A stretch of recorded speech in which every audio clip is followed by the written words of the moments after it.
I'm Nick Sharratt and I illustrated You Choose Your Adventure for World Book Day. One of my favourite books when I was growing up was The General by Janet Charters and Michael Foreman. I love this book because of the pictures, this picture in particular.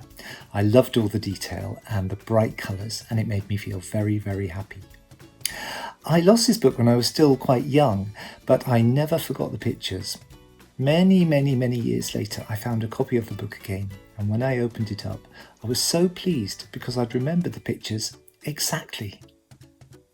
Hello, I'm Pippa Goodhart, author of This World Book Day book that's illustrated by Nick Sharratt.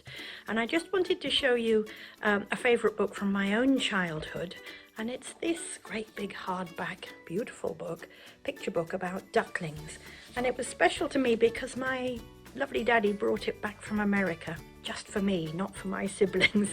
And I loved the black and white pictures, but I used to copy the ducks and see if I could draw them as well. And I hope you've got a favourite book too.